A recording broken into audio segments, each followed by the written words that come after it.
खबर बाराबंकी जिले से है। यहाँ के गढ़रियन पुरवा गांव में आजादी के बाद पहली बार बिजली आई।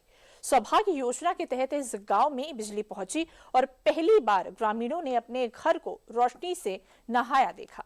जिला मुख्यालय से ये गांव महज 8 किलोमीटर दूर है, लेकिन बिजली अभी तक इस गांव में मीलों दूर थी। जैसे ही गांव में बिजली आई, पूरा गांव उत्सव में डूब गया। बच्चों से लेकर बुजुर्गों तक सबके चेहरे पर राहत और खुशी साफ दिख रही थी। बिजली ना होने की वजह से गांव में शादी ब्याह में भी परेशानी होती थी। अंधेरा होने की वजह से रिश्ते लौट जाते थे। पहले बच्चे दिए और मोमबत्ती की रोशनी में पड़ते थे, अब उनकी भी परेशानी दूर हो गई है।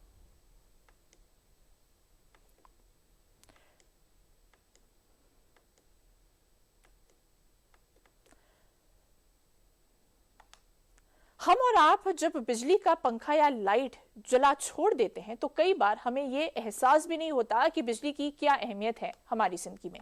बिजली की अहमियत समझना है तो बाराबंकी के पुरवा गांव में लोगों से पूछे, जहां लड़के लड़कियों की शादी ब्याह तक नहीं हो पाते थे क्योंकि गांव में बिजली नहीं होती थी। बच्चों को लालटेन या मोमबत्ती की रोशनी में पढ़ना पड़ता था। उनके लिए बिजली किसी वरदान से कम नहीं है। बत्ती नहीं थी, उजेले नहीं था, डिबिया को जेल में रहते थे। अब यहाँ हमको 20 साल गुजारते हो गए। यहाँ बत्ती नहीं, अब बत्ती आई है तो थोड़ा खुशी हुई है। जो हमारे लड़किन की शादी वादी हो जाएगी, लड़का हमारे बहू रहेगी उजेले में। हम तो अंधेरे में गुजार दिया, लेकिन लड़का तो बहू तो उजेले में रहते हैं। लाइट आएगा बहुत आनंद आ रहा। बच्चन पढ़ाई लिखाई रात बिरात लाइट रहती, कोई चोर चंडाल डर नहीं। और उसमें पढ़ाई लिखाई और आना जाना सब रात में चाहे जितने जिधर निकल जाओ, चाप की रात से सब दिखाई तो पड़ी।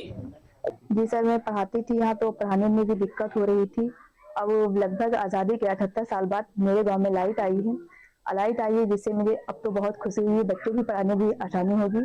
अभी तक तो कठिनाई होती थी, गर्मियों में सबसे ज्यादा होती थी, लेकिन अब ठीक है। मैं इससे बहुत खुश हूँ, इसलिए सरकार को मेरी तरफ से धन्यवाद। बहुरियों खुश हुई है, लड़कों खुश हुई है, बहू खुश हुई। भाई अब जैसे जड़ाई थे नहीं लकड़ी है तो हीटर लगा लें, ताप रहें और गरम वाला बल्ब लगा दें कमरा में। यहाँ गरम है, जाल न लगी। धन्यवाद कहिए। हाँ, धन्यवाद कही भाई। और जो सूरज विधायक करे बिगनी है वो सबको, तो उन्होंने का धन्यवाद कही। अब सवाल ये भी है कि आजादी के 7 दशक से ज्यादा बीत चुके हैं और एक गांव तक बिजली क्यों नहीं पहुंची।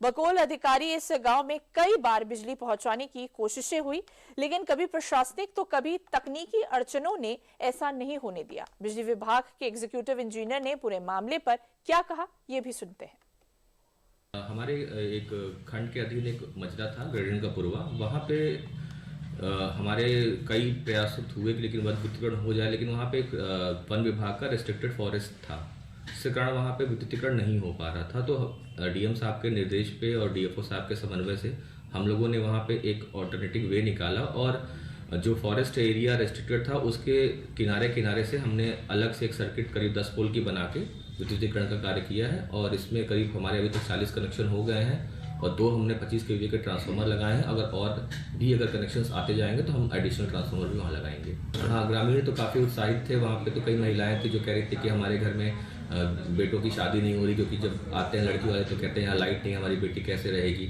तो काफ़ी उत्साहित थे, महिलाएं भी काफ़ी उत्साहित थे, बच्चे उत्साहित थे कि वो रात में अच्छे से वो पढ़ सकेंगे।